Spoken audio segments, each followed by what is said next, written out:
The tenuous truce between Israel and Hamas in Gaza, which has allowed for the release of 58 hostages thus far, has amazingly held despite the fact that neither side is in direct touch, and both are determined to destroy the other.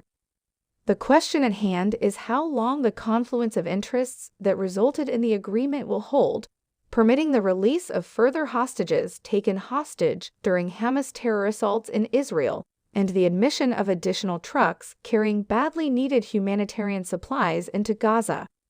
As Thanksgiving was being celebrated in the United States, captives and their families were reunited in an emotional exchange sparked by rapid changes in the Middle East.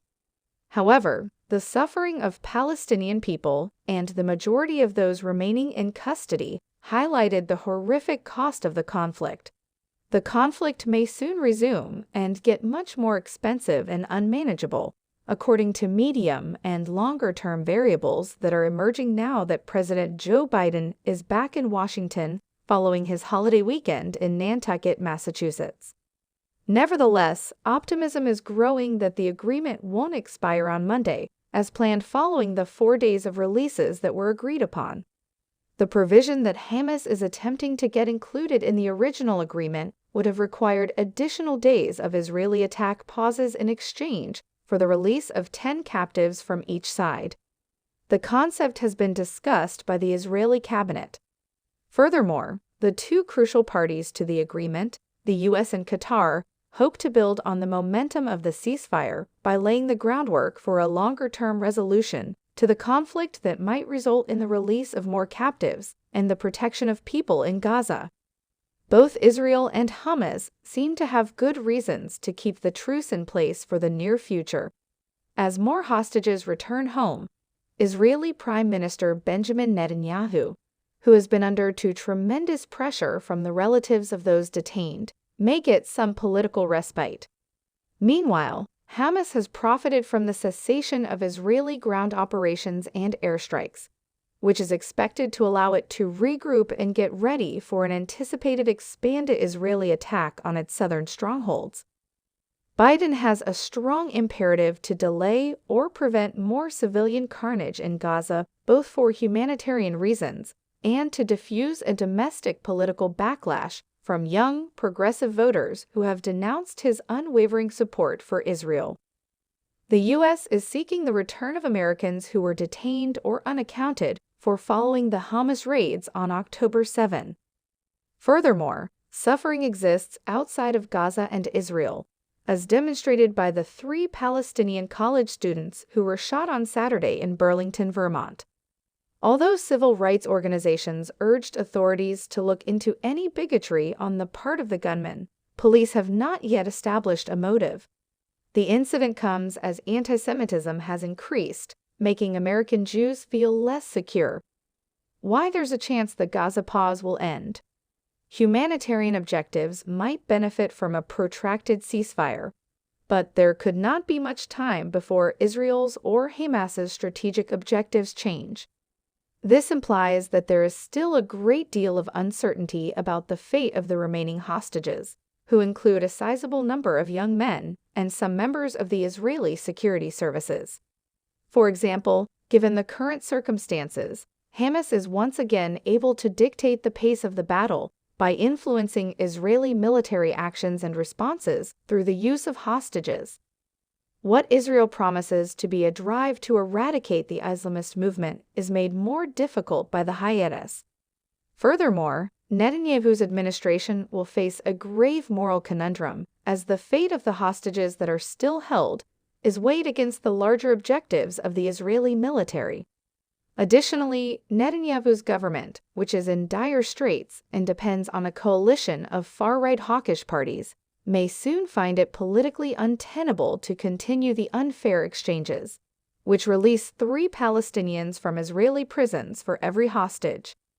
In its attempt to hold onto power, Hamas may eventually find it less motivation to release sizable groups of hostages as its numbers gradually decline. How much pressure Biden, who spoke with Netanyahu again on Sunday, will put on the Israelis to extend the halt for as long as feasible is one area of uncertainty from the U.S. standpoint. Would U.S. backing for Israel's right to target Hamas be as robust when the truce ends as it was before? It makes sense for Hamas to hold onto some American prisoners in the hopes of pressuring Biden to impose restrictions on Israel, given the sensitive U.S.-Israeli relationship. Retired U.S. Lieutenant Jen Ben Hodges told CNN on Sunday, "If they keep holding American hostages, that will keep the U.S. focused on this and keep the U.S. keeping pressure on the Israelis." Biden's national security advisor, Jake Sullivan, summed out the difficult balancing act the president would have to pull off in that circumstance without offering any concrete directives. On Sunday's State of the Union, broadcast on CNN, Sullivan said, "President Biden believes any country, including Israel, has a right and responsibility to defend itself against that kind of enemy." He also believes that all military operations should be conducted in a way that protects people, keeps terrorists and civilians apart, and ensures that the latter have access to life-saving supplies and safe havens in which to stay.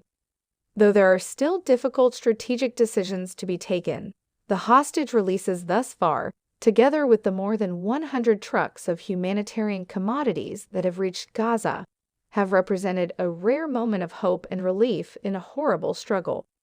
Among those released on Sunday was 4-year-old Abigail Eden, the youngest American held in custody and the first American citizen freed since the ceasefire. Although the girl was unharmed, Biden told Americans in an interview with the girl's family her parents were killed on October 7 that she had gone through a terrible trauma. Given the amount of political capital he has lost due to this situation, Biden's address was a welcome diversion. But the president's re-election is fraught with peril, with low approval ratings and political attacks from all quarters, especially if the Gaza conflict flares up again. Democratic Party members have harshly condemned a permanent ceasefire in the crisis that has shown fractures in Biden's electoral coalition.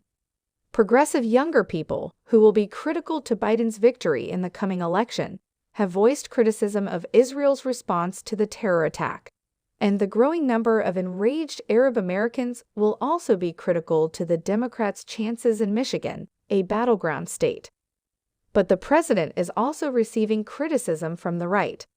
While acknowledging that the president should be credited for helping to bring about the accord, Republican frontrunner Chris Christie expressed concern to CNN's Dana Bash on State of the Union that Biden was depending too much on Netanyahu.